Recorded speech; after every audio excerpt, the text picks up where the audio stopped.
Hello साथियों, नमस्कार। मैं हूं रोहित और आप सभी लोगों का एग्जाम स्पॉट 95 पे स्वागत है। दोस्तों, आप अगर आरआरबी, ग्रुप डी, एनटीपीसी या रेलवे की किसी वैकेंसी या एसएससी, सीजीएल, सीएचएसएल, एमटीएस की किसी भी वैकेंसी के लिए आप तैयारी करते हैं तो ये क्लास आपके लिए महत्वपूर्ण है। और दोस्तों, अभी तक हमारे चैनल को सब्सक्राइब नहीं किया तो सब्सक्राइब जरूर करिए और सपोर्ट करिए हमें, ताकि हम आगे भी हमें भी आगे बढ़ने का मौका मिले और जिससे हम लाइव आना शुरू कर दें। जितने जल्दी हमारे ज़्यादा सब्सक्राइबर होंगे उतने ही जल्दी ये क्लास आपको लाइव मिलने लगेगी। तो चलिए दोस्तों, शुरू करेंगे और यहाँ से इस क्लास को अटेंड करके आप एक अच्छा खासा स्कोर बना पाएंगे। और यहाँ से 30 क्वेश्चन आते हैं ग्रुप डी में रीजनिंग की। ये स्पेशल रीजनिंग ग्रुप डी के जो प्रीवियस ईयर पेपर हैं, मैं उन्हीं को अभी सॉल्व करा रहा हूँ, जिससे आपका एक अच्छा सा रूटीन बनाइए और अच्छा स्कोर करिएगा। चलिए देखिए, आगे क्लास को आगे बढ़ाते हैं। और ये रहे कुछ प्रश्न जो ये यहाँ पे आज दोस्तों 5 सितंबर 2022 की फर्स्ट शिफ्ट का ये पेपर है। और इससे पहले 2 सितंबर को पेपर हुए थे, इसके बीच में 2-3 दिन का गैप है। इसके बाद हुआ है 5 सितंबर 2022 की फर्स्ट शिफ्ट को, जैसा कि मुझे डाटा प्राप्त है उसके आधार पर। तो चलिए देखिए इन प्रश्नों को। देखिए, इसका संबंध इससे है, वहीं इसका संबंध इससे है, तो आगे इसका संबंध बताना है। यहाँ देखिए 9 का गुणा 5 में हुआ है तो 45 आ गया है। और यहाँ 4 का गुणा 6 में हुआ है तो 24 आया। यहीं 8 का गुणा 5 में करेंगे तो 40 आ जाएगा। 40 आपका राइट आंसर है। अगला प्रश्न देखिए कूट का प्रश्न है। यहाँ कोडिंग डिकोडिंग कहते हैं इसको। और देखिए ये शर्त है, इनके आधार पे इसका कूट करना है, इसको चेंज करना है।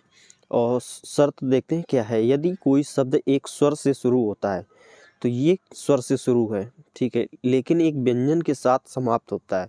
लेकिन स्वर के साथ ही समाप्त हुआ है, व्यंजन के साथ नहीं हुआ, तो ये वाली शर्त फॉलो नहीं होगी। आगे देखिए दूसरी शर्त है, यदि एक शब्द में 2 से अधिक स्वर हैं तो पहले स्वर को 1 के रूप में, दूसरे स्वर को 2 के रूप में और आगे के स्वरों को भी इसी प्रकार कूटबद्ध किया जाएगा।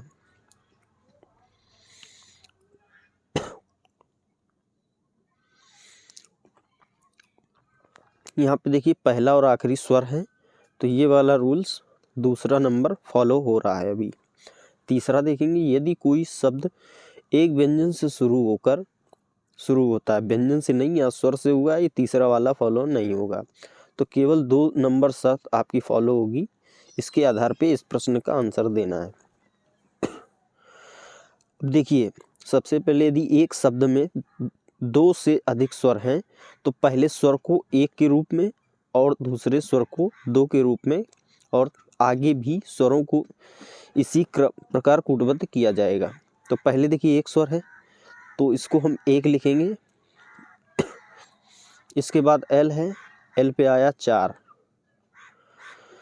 फिर ओ है, ओ को 2 लिखेंगे। ई है, इसको 3 लिखेंगे। वी आया, वी को लिखेंगे 2। इसके बाद ई है। अब ये देखिए 1 2 3 4, चौथा है स्वर, तो इसको 4 लिखेंगे। आगे आर है, आर पे 1 है। फिर एक स्वर है तो ये 5वां स्वर है, इसको 5 लिखेंगे।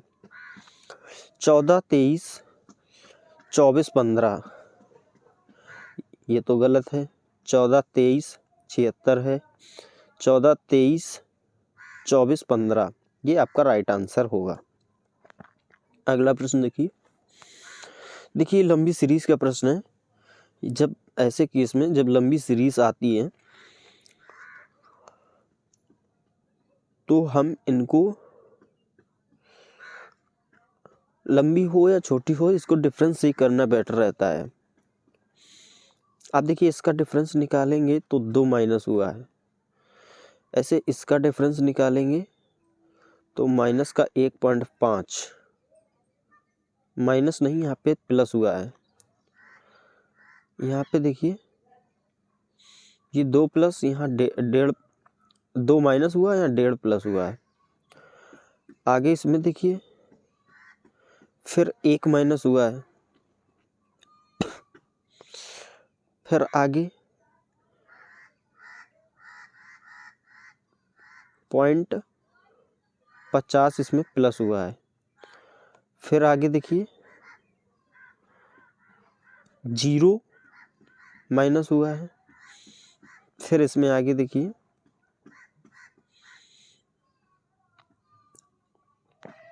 अब यहाँ पे माइनस 0.50 हुआ है। आगे देखिए अब यहाँ पे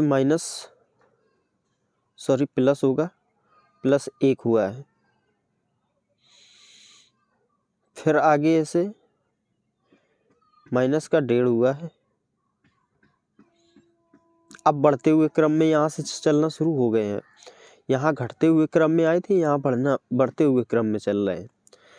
अब यहाँ पे प्लस होगा तो अब 2 प्लस होगा, तो यहाँ हो जाएगा 12। देखिए समझ में आ गया होगा, यहाँ -2 हुए हैं, यहाँ -1.5 हुए, यहाँ -2, फिर +1.5, फिर -1, फिर प्लस आधा, और इसके बाद -0, इसके बाद फिर से -50.50, इसके बाद +1, इसके बाद -1.5, इसके बाद +2, यानी 12 आपका राइट आंसर होगा। अब जहाँ से 0 आया यहाँ से बढ़ते हुए क्रम में शुरू कर दिए, यहाँ से घटते हुए क्रम में आए थे। अगला प्रश्न देखिए, एक बटालियन में 33 कैडेट हैं जिन्हें उनका कमांडर मंच पर उत्तर की ओर उन्मुख करके एक सीधी पंक्ति में खड़ा करना चाहता है। पी पंक्ति के बाएं सिरे से 18वें स्थान पे है। पी का जो स्थान है वो बाईं ओर से 18वां है, ये है बाईं ओर, ये पी का स्थान है। और क्यू का पंक्ति के दाएं सिरे से 31वां स्थान है। अब ये क्यू यहाँ पे है, ये दाईं ओर हुआ, 31वां स्थान है क्यू का। पी और क्यू के बीच खड़े कैडेट्स की संख्या ज्ञात कीजिए। अब देखिए 18 यहाँ हुए, 31 यहाँ और 18 यहाँ हो गए, इनको जोड़ेंगे 8 1 9 होता है, 3 1 4 होता है। टोटल कैडेट्स कितने हैं? 43। जब इसमें इनको हम घटा देंगे, 9 में 3 जाएगा तो 6 बचेगा, तो 6 टोटल में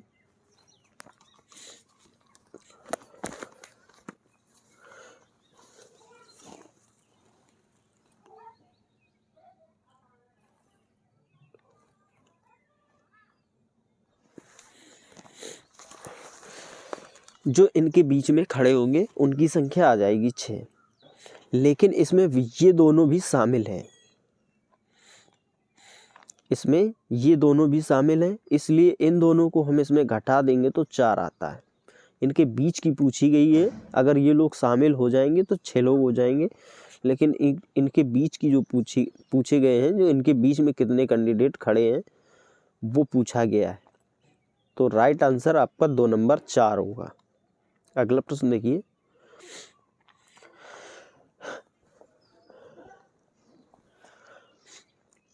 देखिए, सिटिंग अरेंजमेंट का प्रश्न है, लेकिन ये कंबाइंड है कथन और निष्कर्ष में, तो उसी हिसाब से इसका करेंगे सॉल्व। देखिए एक रेस में GL से पीछे है, GL से पीछे है, जो D से आगे है। अब यहाँ पे L की बात करें तो जो का मतलब होता है जो दूसरा वाला, D आ जाएगा। इसके बाद D G से आगे है, हाँ ये बात सही है, D जो है G से आगे है।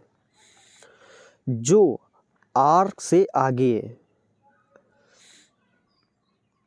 अब यहाँ पे G की बात करी गई है, G से आगे है, जो R से आगे है, यानी आर आ जाएगा यहाँ पे, जी की बात करी गई है।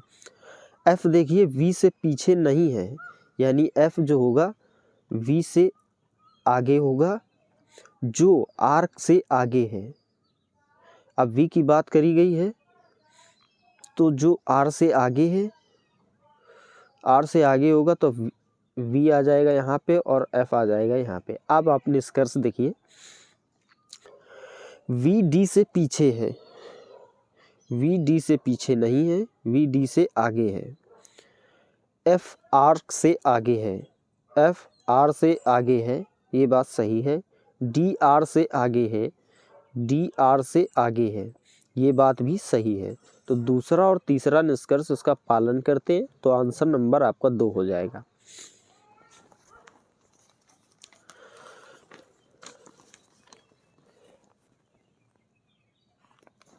अगला प्रश्न देखेंगे।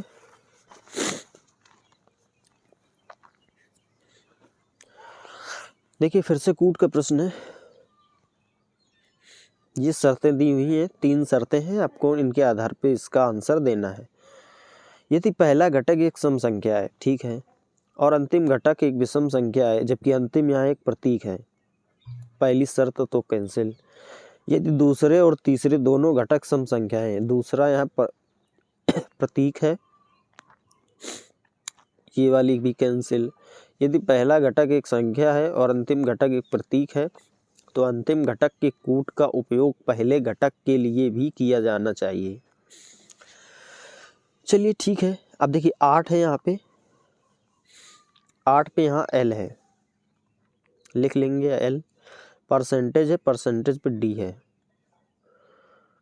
फिर 7 है यहाँ पे, 7 पे एच है।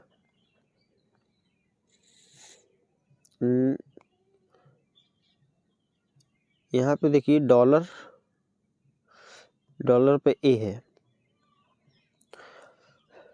और यहाँ 9 है, 9 पे एन आता है। एट द रेट पे एक्स है। लेकिन उसने एक बात बोली है कि यदि पहला घटक एक संख्या है और अंतिम घटक एक प्रतीक है, पहली एक संख्या और अंतिम एक प्रतीक है, तो अंतिम घटक के कूट का उपयोग पहले घटक के लिए भी किया जाना चाहिए। तो अब यहाँ पे x आ जाएगा जो अंतिम है, इसको यहाँ रख देंगे, l को हटा देंगे, इसके बाद d आएगा, h आएगा, a आएगा और 9 आएगा, इसके बाद भी x आएगा। देखिए l वाले ये दोनों ऑप्शन गलत हैं। यहाँ पे देखिए x d h a, लेकिन n है यहाँ पे, n नहीं होगा।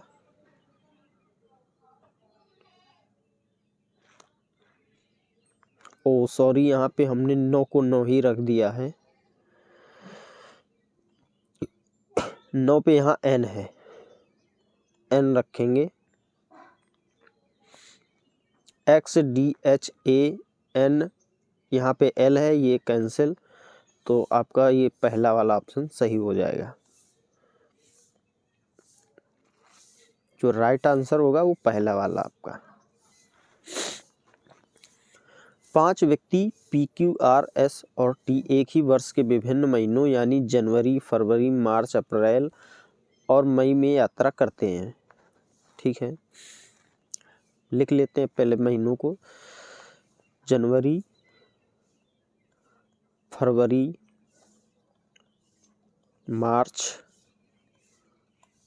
अप्रैल और मई।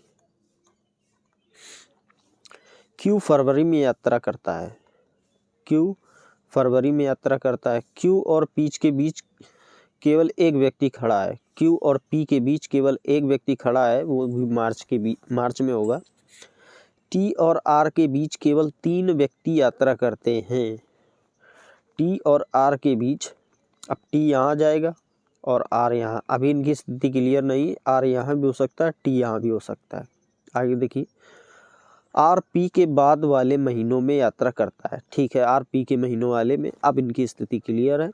अब बचा क्या, P Q R S, S बचा, एस आ जाएगा मार्च में। इनमें से कौन मई में यात्रा करता है, तो मई में यात्रा करता है आर। आपका जो राइट आंसर होगा वो आर होगा। आगे देखिए इसको, देखिए इसका संबंध ये है, इसका संबंध ये है, तो आगे इसका संबंध बताना है। देखिए ये एल पे होता है, यह 12 पे होता है। अब 12 5 17 हो जाएंगे, ठीक है। अब ये ए 1 पे और यहाँ ये 16 पे, ये इस तरफ से नहीं बनेगा क्योंकि इनके का डिफरेंस ज़्यादा है। आगे देखिए एल होता है 12 पे, ये अगर 12 पे है, ये है 13 पे। देखिए एम, ये 1 पे है और ये 2 पे है, यानी एक एक बढ़ा रहे हैं, आगे से उठाएंगे लेकिन पीछे रखते हुए एक एक बढ़ाते हुए चल रहे हैं। पी होता है 16 पे, क्यू 17 पे, टी 20 पे, यू 21 पे, ओ 15, पी 16, पी 16, क्यू 17। ऐसे ही क्रॉस चेक करेंगे इसमें, या तो इसको पीछे से उठा के चलिए। देखिए ई से एफ हुआ है, एल से एम हुआ है, यानी एक एक प्लस हो रहा है, आई से जे, बी से सी और ओ से पी, एम से यानी एक बढ़ाया गया है। यहाँ देखिए ई से एफ पे जाएंगे, सी से डी हो जाएगा, एक प्लस करेंगे तो इसमें एक प्लस करेंगे, आई से जे हो जाएगा, वी से डब्ल्यू हो जाएगा, एक प्लस करेंगे, ई से एफ हो जाएगा, डी से ई हो जाएगा। तो F D J W F E, F D J W F E, ये तीसरा वाला आपका राइट आंसर है।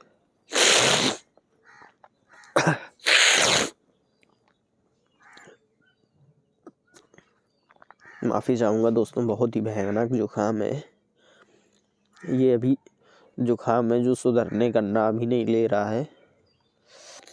अगला प्रश्न देखिए, यदि इसके शब्द के सभी अक्षरों को वर्णमाला के उल्टे क्रम में व्यवस्थित किया जाए तो कितने अक्षरों की स्थिति अपरिवर्तित रहेगी? चलिए इसको हम लिखेंगे पहले।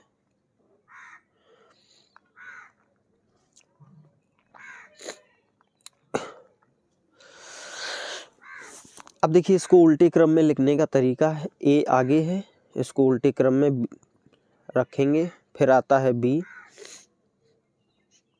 फिर आता है सी, सी है नहीं, फिर आएगा डी, डी के बाद आएगा ई,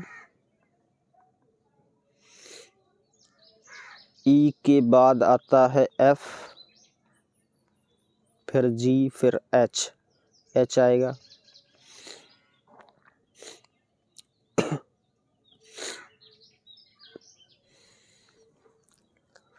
और एच के बाद आई, जे, के, एल, एम, एम आता है, फिर आता है यू, नहीं फिर आएगा एस, फिर आता है यू। अभी देखिए उल्टे क्रम में लिख दिया है, लेकिन यहाँ पे सभी की स्थिति चेंज हो चुकी है, तो ये शून्य वाला है, ये आपका राइट आंसर होगा। क्योंकि देखिए यहाँ पे कोई भी किसी के सामने नहीं है, सभी की स्थिति अपरिवर्तित है, सभी की स्थिति परिवर्तित है। कितने हॉस्टलर खिलाड़ी पुरुष नहीं हैं किंतु रैंकधारी हैं? देखिए इसमें कॉमन बताना रहता है, इसमें किसी सॉल्व करने की ज़रूरत नहीं है। अब देखिए हॉस्टलर का जो पोर्शन है वो ये वाला है, ठीक, ये वाला आपका जो पोर्शन है वो हॉस्टलर वाला है। हॉस्टलर खिलाड़ी यानी स्पोर्ट पर्सन का जो पोर्शन है वो ये वाला है, ये जो 5 भुज है ये स्पोर्ट पर्सन है। अब इसमें उसने बोला है पुरुष नहीं होने चाहिए, यानी इसमें जो ये मेल वाला पोर्शन है इसमें नहीं होना चाहिए, रैंकधारी होना चाहिए, यानी रैंकधारी हो, स्पोर्ट पर्सन हो, हॉस्टलर भी हो, बाकी किसी में कुछ नहीं होना चाहिए। तो ये देखिए आप 24 को देखिए, 24 देखिए हॉस्टलर भी है, स्पोर्ट पर्सन भी है, लेकिन मेल नहीं है क्योंकि मेल यहाँ तक है। ये देखिए मेल का पोर्शन ये है, मेल यहाँ तक है। उसने ये बात बोली भी है कि मेल नहीं होना चाहिए, मेल नहीं है। और रैंक होल्डर देखिए, रैंक होल्डर भी है। तो ये आपका 24 राइट आंसर हो जाएगा। अगला प्रश्न देखिए, देखिए यहाँ पे लगभग मान पूछा गया है, इसको सॉल्व करेंगे। निम्नलिखित में से कौन सा विकल्प उस निकटतम लगभग मान को दर्शाता है जो निम्नलिखित समीकरण में प्रश्न चिन्ह के स्थान पर आएगा। अब देखिए यहाँ पे लगभग मान पूछा है, हम इसको 4 मान लेंगे, इसको 1 मान लेंगे, इसको 3 मान लेते हैं और इसको 4 मान लेंगे। अगर घटाते हुए क्रम में मान रहे हैं तो इसके सब में घटा दीजिए। देखिए 1 से 4 में जाएगा, 4 बचेगा, यहाँ 4 आ जाएगा, फिर माइनस 3 तिरका 9 होता है, प्लस 4। अब ये इस हिसाब से तो नहीं बना।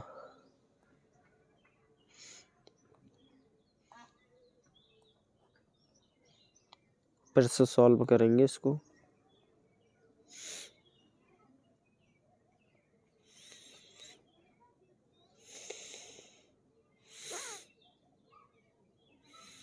अब ये देखिए इसको भाग देंगे तो ये 3 बार में चला जाएगा लगभग। ये 1.5 है और ये 4.5 यानी 45। ये 15 मान ले और ये 45 हो जाता है, ये इससे चला जाएगा 3 बार में, माइनस।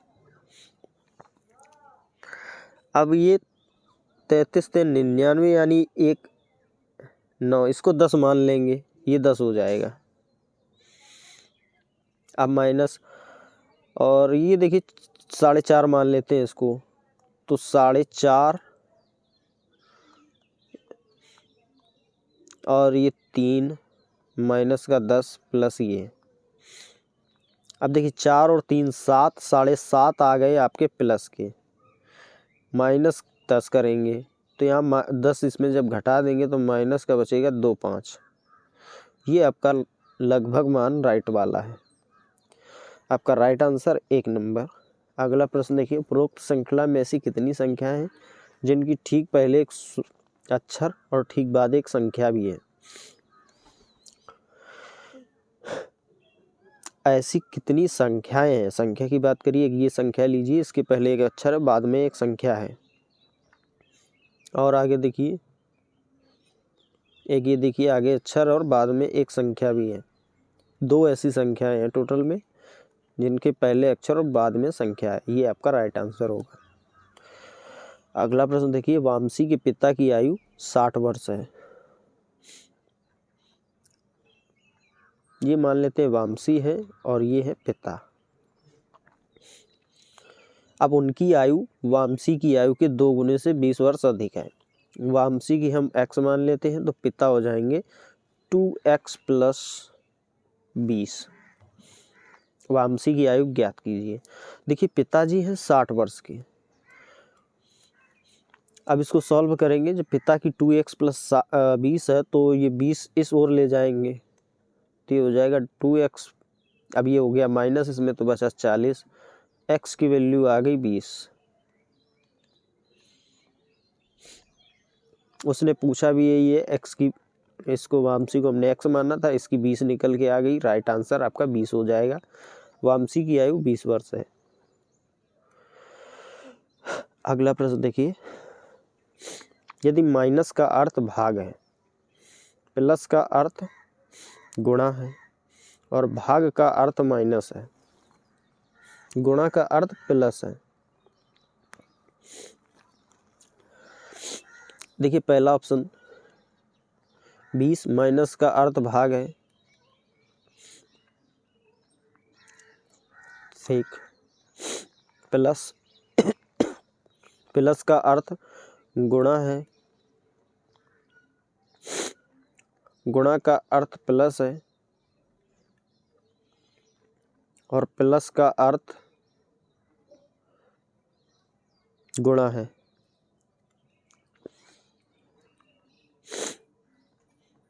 बराबर 63। सॉल्व करेंगे, 3 इसमें 20 में नहीं जाएगा।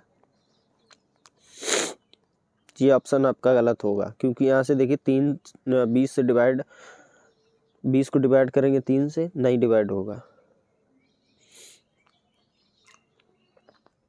आगे देखिए,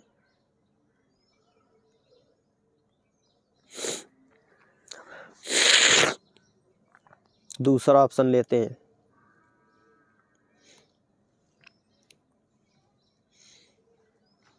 बीस है, यहाँ है गुणा और गुणा का अर्थ है प्लस, प्लस यहाँ पे 3 हो जाएगा। फिर भाग है, भाग का अर्थ है माइनस, यहाँ पे माइनस हो जाएगा। फिर है माइनस, माइनस का अर्थ यहाँ पे भाग है। अब यहाँ देखिए 5 है, 5 से डिवाइड करेंगे 9 नहीं जाएगा, तो ये ऑप्शन भी गलत हो जाता है यहाँ से।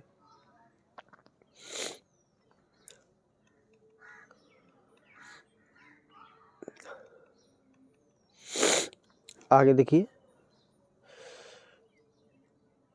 तीसरा वाला ऑप्शन देखिए, ये प्लस है, प्लस का अर्थ गुणा है। ये माइनस है, माइनस का अर्थ भाग है।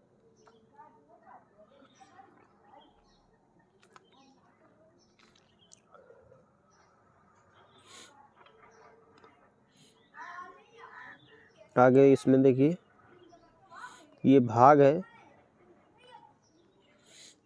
भाग का अर्थ माइनस है। ये गुणा है और गुणा का अर्थ प्लस है, बराबर 20। इसको सॉल्व करेंगे, देखिए 3 से 3 का 9 होता है।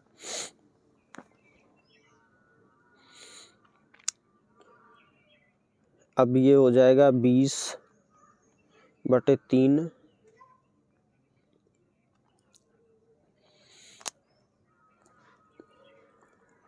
अब माइनस का, यहाँ देखिए 5 है और ये प्लस का 2, तो बचेगा माइनस का 3। 3 का 9 हो जाएगा 29/3।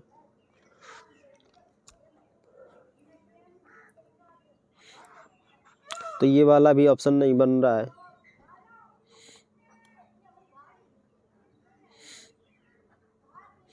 अब चौथा वाला ऑप्शन देख लेते हैं। भाग है, भाग का अर्थ है माइनस, फिर 3, गुणा है, गुणा का अर्थ प्लस, फिर प्लस है, प्लस का अर्थ है गुणा, फिर माइनस है, माइनस का अर्थ भाग है, बराबर 50। सॉल्व करेंगे, 2 से डिवाइड करेंगे 5 को, ये डिवाइड नहीं होगा। 9 पन्ना 45 हो जाता है, 45/2। यहाँ 20 माइनस 20 दूना 40, 40 में जोड़ देंगे, हो जाएगा 95/2। इसको डिवाइड करेंगे तो दोस्तों यहाँ पे कोई प्लस माइनस की चिन्ह गड़बड़ हो गए हैं, टाइपिंग में मिस्टेक हो चुकी है, तो इस प्रश्न को हम छोड़ते हैं। यहाँ पे टाइपिंग मिस्टेक हुई है इसमें। अगला प्रश्न देखिए, इसमें समय ज़्यादा बर्बाद हो जाएगा। अगला प्रश्न देखिए, 17×3 = 20,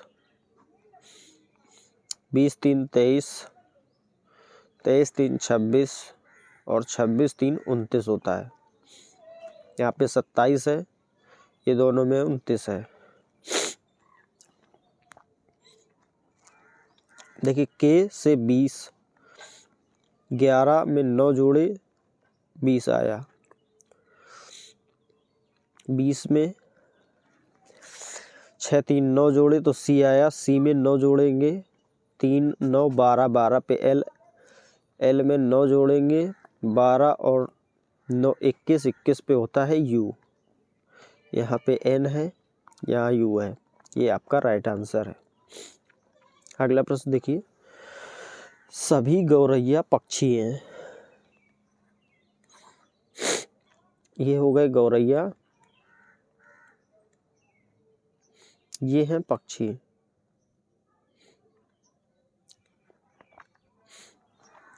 कुछ पक्षी जानवर हैं, ये हो गए जानवर।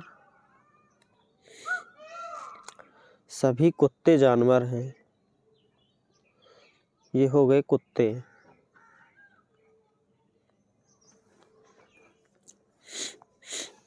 अब ऑप्शन देखिए, कुछ कुत्ते गौरैया हैं। अब कुत्ते यहाँ, गौरैया यहाँ, इनका कोई संबंध नहीं है। सभी जानवर के पक्षी होने की संभावना है। जब संभावना वाला कोई भी प्रश्न आए वो हमेशा सही होता है। कुछ जानवर गौरैया हैं, जानवर यहाँ है, गौरैया वहाँ है, इससे भी कोई लेना देना नहीं है। केवल 2 नंबर आपका चौथा ऑप्शन सही है। अगला प्रश्न देखिए,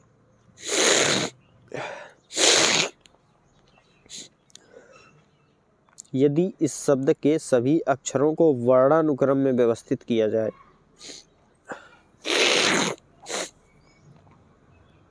देखिए इसको,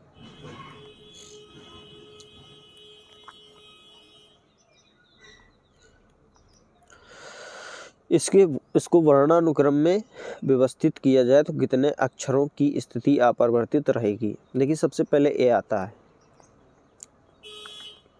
ए के बाद बी नहीं है, सी है, सी के बाद डी भी नहीं है, ई है, ई के बाद एफ नहीं है, जी भी नहीं है, जी के बाद एच भी नहीं है, एच के बाद आई आता है, आई के बाद जे नहीं है, के के बाद एल आएगा।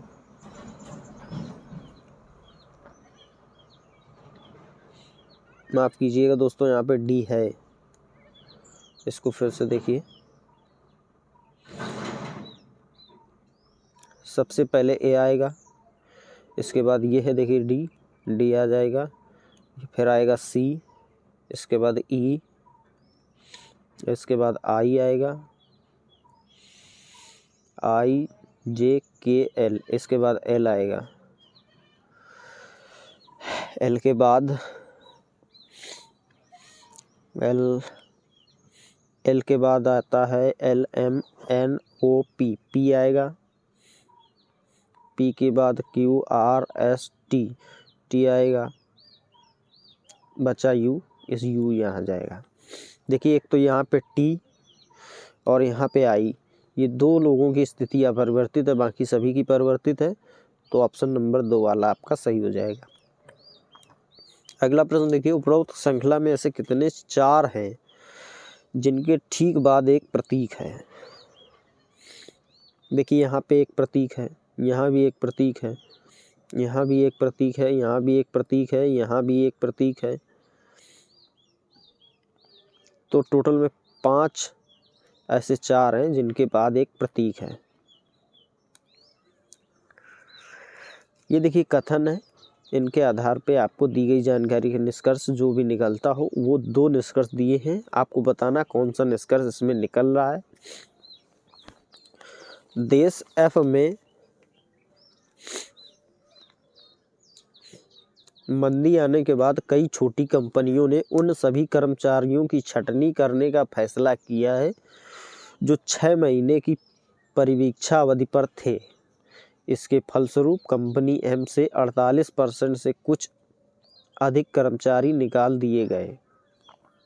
अब निष्कर्ष देखिए, कंपनी एम में हाल ही में कर्मचारियों की संख्या लगभग दोगुनी हो गई। ठीक है, 48 का 2 गुना लगभग 96, यानी 2 गुना ही होता है। मंदी के कारण की गई छटनी कर्मचारियों के कार्य प्रदर्शन पर आधारित नहीं है। ये बात भी बिल्कुल सही है, कार्य प्रदर्शन पर उनको नहीं निकाला गया। तो यहाँ पे 1 और 2 निष्कर्ष दोनों निकाले जा सकते हैं। आंसर नंबर 3 आपका सही होगा।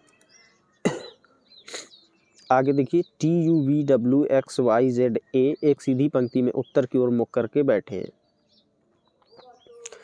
T और V के बीच में केवल Z बैठा है। T और V के बीच में केवल Z बैठा है। अब V यहाँ भी हो सकता है, Z और T यहाँ भी हो सकता है। ए पंक्ति के बाएं सिरे पर है, ए पंक्ति के बाएं सिरे पर बैठा है। Z और Y के बीच में केवल 3 व्यक्ति बैठे हैं।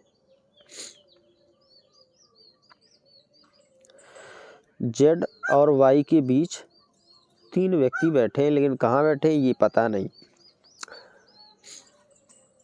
I और W के बीच में केवल X बैठा है। सॉरी, I तो है नहीं इसमें।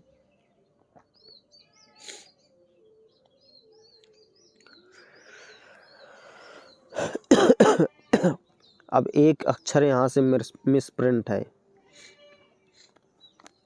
अब वो कौन सा अक्षर है, जब तक वो पता नहीं चलेगा तब तक इस प्रश्न का आंसर देना बड़ा ही कठिन काम है।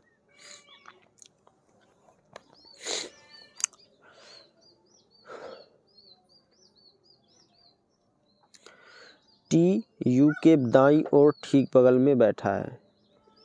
1 मिनट रुकिए ज़रा, हम चेक कर लें।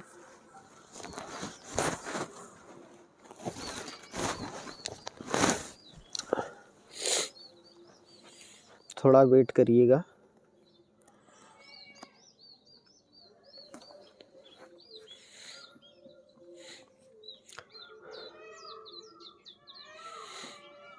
ये एक कठिन काम है, यहाँ पे इसको बिना चेक करे प्रश्न को हल नहीं कराया जा सकता।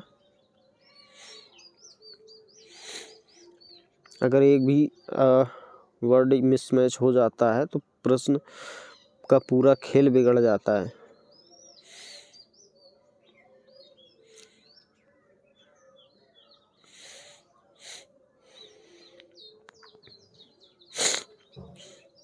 ऐसे तो सभी प्रश्नों में कोई ना कोई कमी है।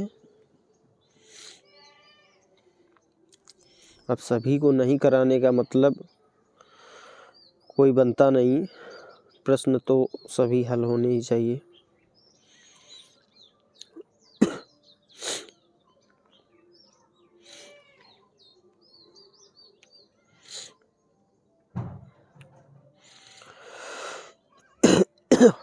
थोड़ा वेट कीजिएगा।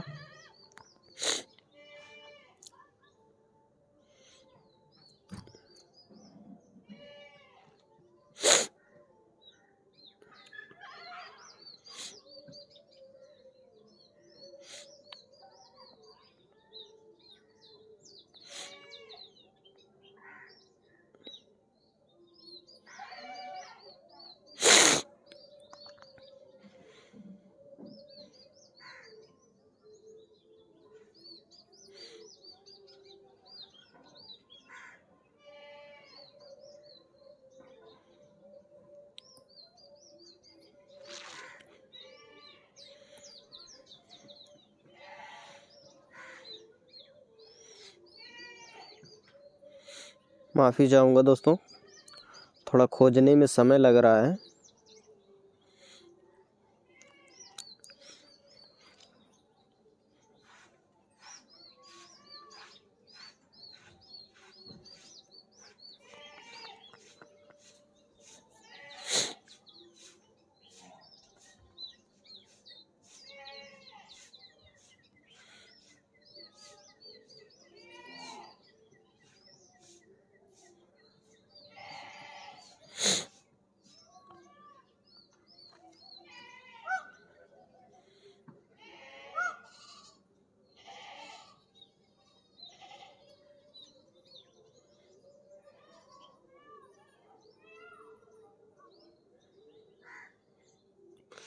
बस 1 सेकेंड और।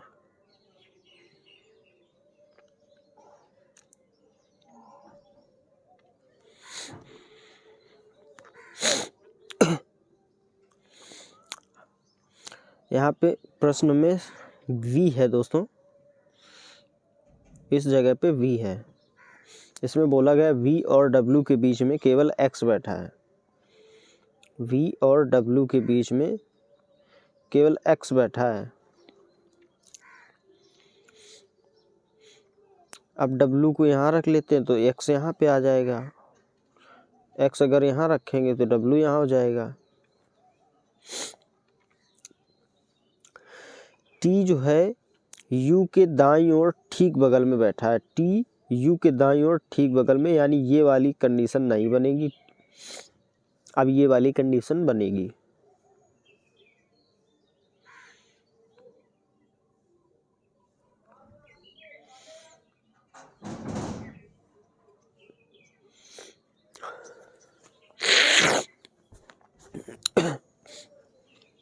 देखिए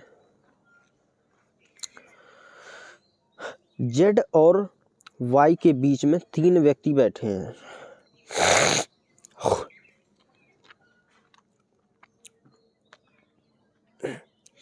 Z यहाँ पे है। टोटल में लोग कितने हैं? 3 3 6 और 2 8। बैठ कितने चुके हैं? 2 3 3 6 1 7। अब देखिए Z के इस ओर Y को हम रख नहीं सकते, क्योंकि हम अगर Y यहाँ रख देंगे तो इनके बीच में 3 लोग नहीं हो रहे हैं। इस वजह से Y इस तरफ आएगा नहीं, Y आ जाएगा इस ओर। देखिए Y आएगा यहाँ पे। अब इनके बीच में 3 लोग भी हैं और ये बन चुका है। A के दाईं ओर ठीक बगल में कौन बैठा है? A के दाईं ओर ठीक बगल में U बैठा है। ये आपका राइट आंसर होगा। अगला प्रश्न देखिए।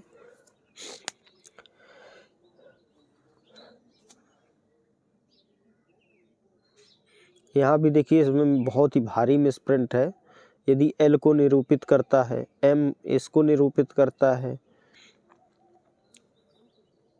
इसके लिए मैं माफ़ी चाहूँगा दोस्तों, लेकिन हम चेक करके बता रहे हैं आपको। L भाग को यहाँ पे लिख देते हैं। L भाग को निरूपित करता है, M गुणा को निरूपित करता है, P प्लस को निरूपित करता है, Q माइनस को निरूपित करता है। अब इसको हल करेंगे। देखिए L पे यहाँ भाग हो जाएगा, 34 से 11 जाएगा नहीं, ये हो नहीं सकता। हम भाग वाले को ही लेके चलेंगे पहले, जिससे हमें आसानी रहे सॉल्व करने में। देखिए L पे भाग रखेंगे तो 7 से 13 को काटेंगे, नहीं कटेगा। यहाँ पे हम भाग रखेंगे, 13 को 15 से डिवाइड करेंगे, ये भी डिवाइड नहीं होगा। तो ये तीनों ऑप्शन गलत है। आपका जो राइट आंसर होगा वो ये वाला होगा। इसको चेक करते हैं। देखिए 13 M का मतलब है गुणा 64, P का मतलब है प्लस 24, L का मतलब है भाग, हो जाएगा 18, Q का मतलब है -6 बराबर 36।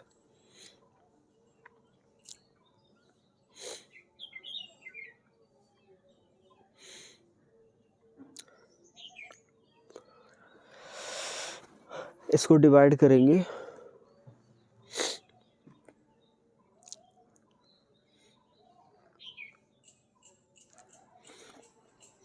तो ये 18 6 तिरिक 18, 6 चौको 24, लेकिन 3 4 बच रहा है तो ये भी नहीं होगा, कहीं गलती हो गई। फिर से चेक करेंगे इसको।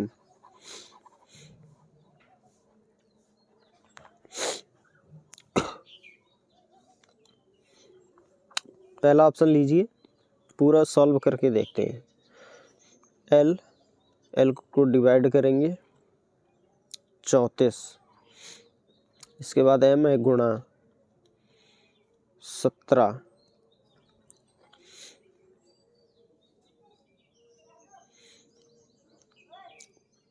p है, p का मतलब +8, q है, q का मतलब -3, बराबर आएगा 42/4।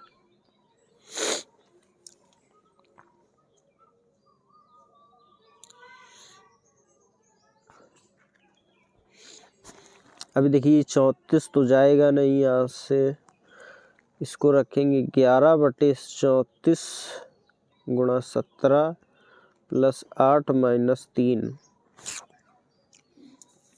ये तगड़ी कैलकुलेशन है भाई।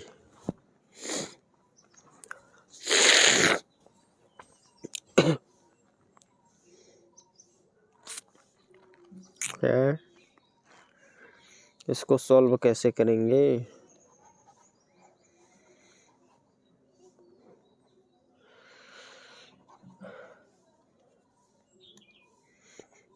इसको साइड में लिख लेते हैं जिससे आसानी रहेगी। L भाग को m गुणा को p प्लस को और q माइनस को।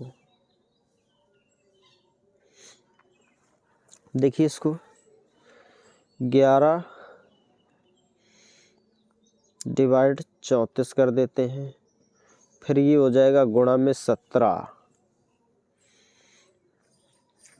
इस तरह करेंगे तो शायद हल हो सकता है।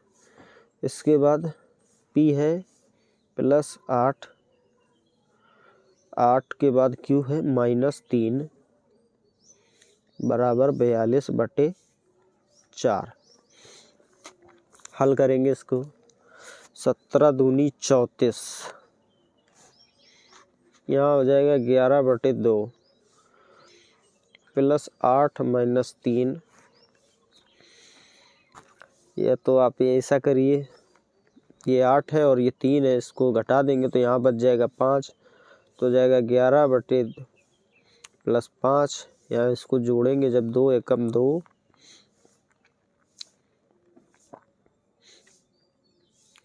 तो 11 एकम 11 प्लस 1 दूनी 2, 5 दूनी 10, यानी 21/2 हो जाता है।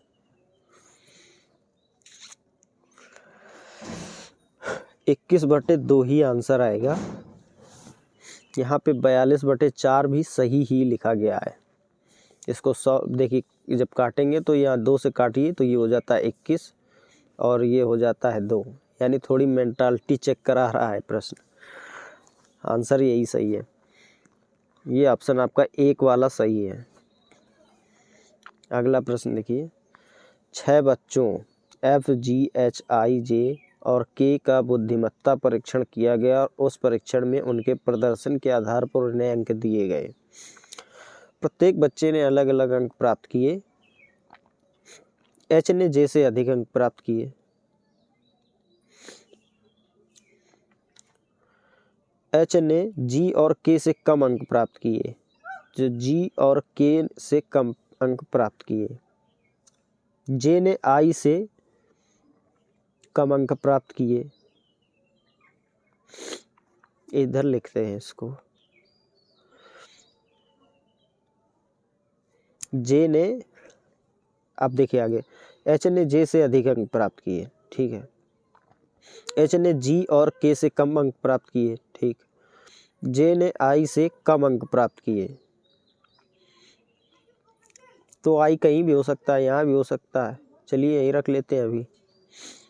F ने G से अधिक अंक प्राप्त किए, ठीक। इन 6 बच्चों में से किसने सबसे कम अंक प्राप्त किए? तो सभी में से कम तो J ने ही प्राप्त किए। आंसर आपका 1। देखिए इस सीरीज का प्रश्न है, डिफरेंस निकालेंगे इनका। यहाँ पे देखिए 0.7 डिफरेंस है।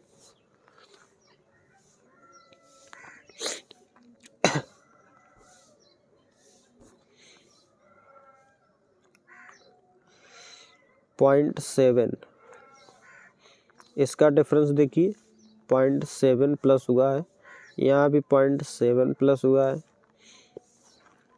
यहाँ भी 0.7, यानी सभी में 0.7 प्लस हुआ है,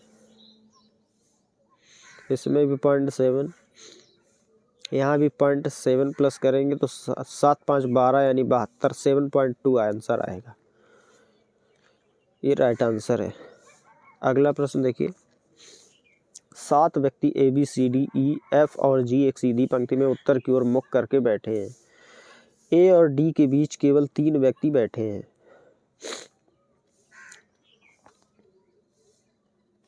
ए डी के बीच 3 व्यक्ति बैठे, ए के बाईं ओर केवल 2 व्यक्ति बैठे हैं।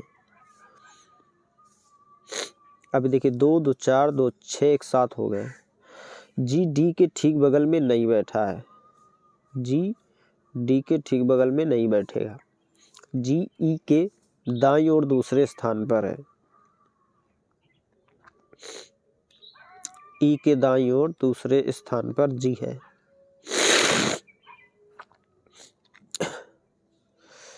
एफ जो है सी के दाईं ओर बगल में बैठा है,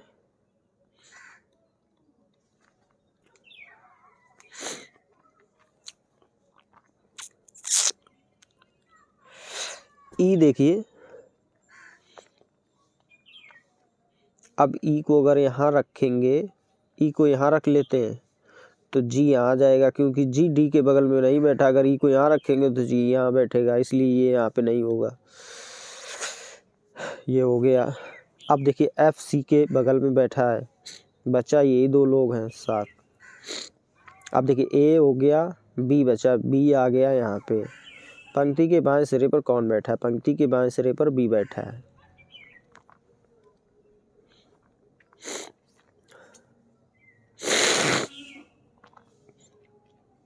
शीतल बिंदु पी से चलना शुरू करके 50 मीटर पश्चिम की ओर चलती है। शीतल पी से चलना शुरू करके 50 मीटर, ये पॉइंट है पी, वो यहाँ से पश्चिम की ओर 50 मीटर चलती है। वहाँ से वह दाएं मुड़ती है और 20 मीटर चलती है। यहाँ से उसने दायां मोड़ लिया और 20 मीटर चली। फिर वह बाएं मुड़ती है, 47 मीटर चलती है।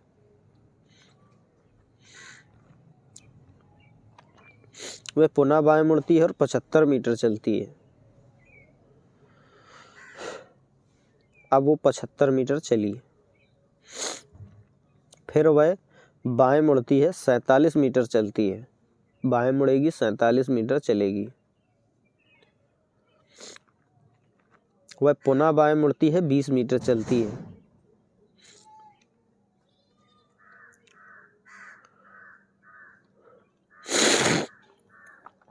फिर वह दाएं मुड़ती है और 50 मीटर चलती है।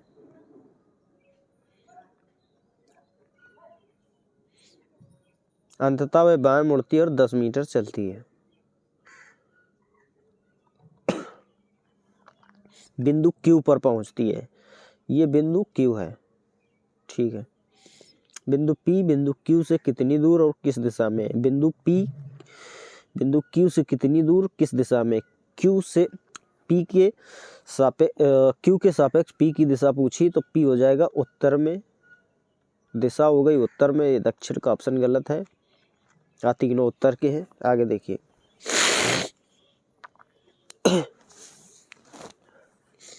अब देखिए उसने ये टोटल दूरी 75 चली है। अब ये वाली जो दूरी है, ये अगर इसमें माइनस कर दें और ये वाली माइनस कर दें तो 20 20 40, और ये माइनस कर दें तो 50 माइनस हो जाएंगे। इसमें बचेगी दूरी 25। तो ये वाली जो दूरी बची हुई है ये आ जाएगी 25 मीटर उत्तर की ओर, 25 मीटर उत्तर की ओर। ये आपका राइट आंसर होगा। अगला प्रश्न देखिए, इसका संबंध इससे है, इसका संबंध इससे है, तो इसका संबंध बताना है।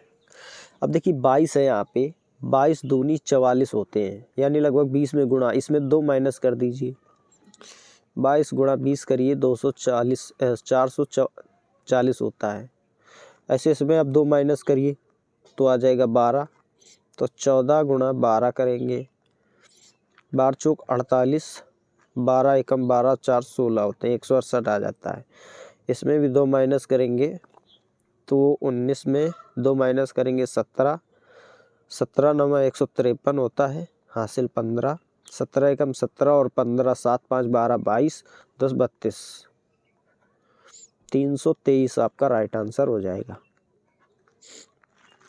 अगला प्रश्न, कुछ व्यक्ति उत्तर की ओर मुख करके एक पंक्ति में बैठे हैं। आर पी के बाईं ओर तीसरे स्थान पर बैठा है। आर पी के बाईं ओर तीसरे स्थान पर, 1 2 3 चौथा हो गया ये। पी के बाईं ओर तीसरे स्थान पर बैठा है।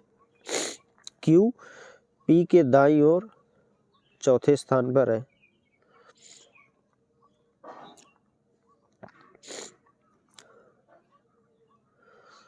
क्यू जो है पी के दाईं ओर चौथे स्थान पर, ये हो गया क्यू।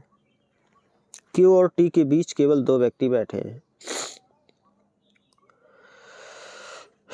क्यू और टी के बीच केवल 2 व्यक्ति बैठे हैं। यदि कोई अन्य व्यक्ति पंक्ति में नहीं बैठा है तो पंक्ति में बैठे हुए व्यक्तियों की कुल संख्या कितनी है? देखिए 1 2 3 4 5 6 7 8 9 10 11, टोटल में पंक्ति में 11 व्यक्ति बैठे हैं। ये आपका राइट आंसर है। अगला प्रश्न, ऐसे कितने वॉकर हैं जो ऊंची कुर्सियां भी हैं लेकिन ना तो पैम है और ना ही स्ट्रॉलर हैं? तो यहाँ पे देखिए कुछ दिखाई नहीं दे रहा है, हम इनको आपको हाईलाइट कर देते हैं लिख कर, जिससे आपको आसानी से समझ में आ जाएगा।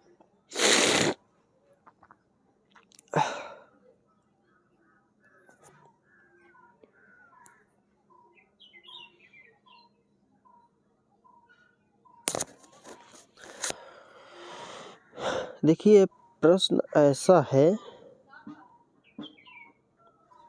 दिखाई तो इसमें कुछ वैसे भी नहीं पड़ रहा है, शायद देखिए दिखाई पड़ जाए।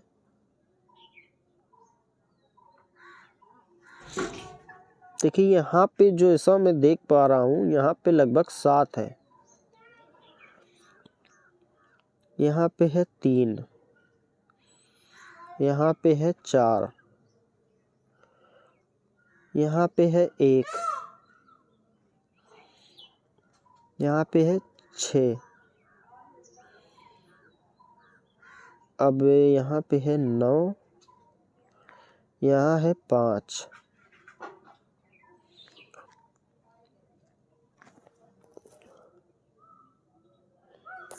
और यहाँ पे जैसा मैं देख पा रहा हूँ 2।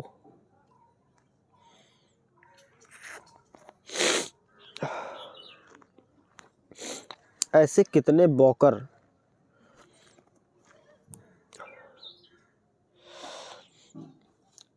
तो यहाँ पे दिख नहीं रहा यार।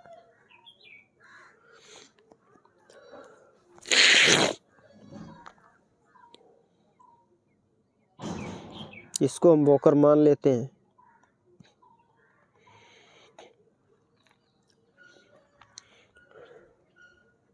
ये मान लेते हैं कुर्सी।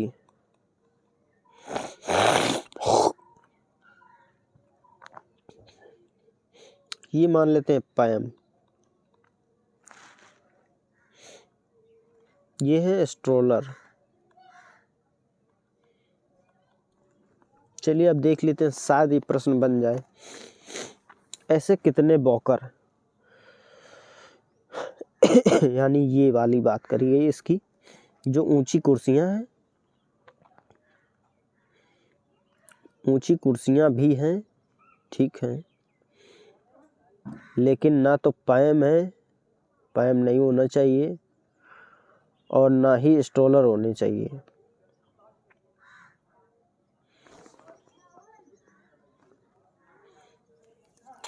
तो ये देखिए आप, ये 5 को देखिए, ये वॉकर है, कुर्सी है, लेकिन स्टॉलर और पैम नहीं है। तो ये आपका राइट आंसर 5 वाला होगा। ठीक है, तो ये थी दोस्तों आज की क्लास। माना कि इसमें थोड़ी मिस्टेक हुई है प्रश्नों में, वो टाइपिंग मिस्टेक हो जाती हैं, इस वजह से समय आपका 2-4 मिनट एक्स्ट्रा लगा होगा। और चलिए, अगर किसी प्रश्न में आपको परेशानी हुई है तो आप कमेंट करके पूछ सकते हैं, हम आपको प्रश्न का उत्तर ज़रूर देंगे। और चैनल को यार सब्सक्राइब ज़रूर कर लीजिए और सपोर्ट करिए प्लीज़। Thank you. मिलेंगे अगली क्लास में। धन्यवाद।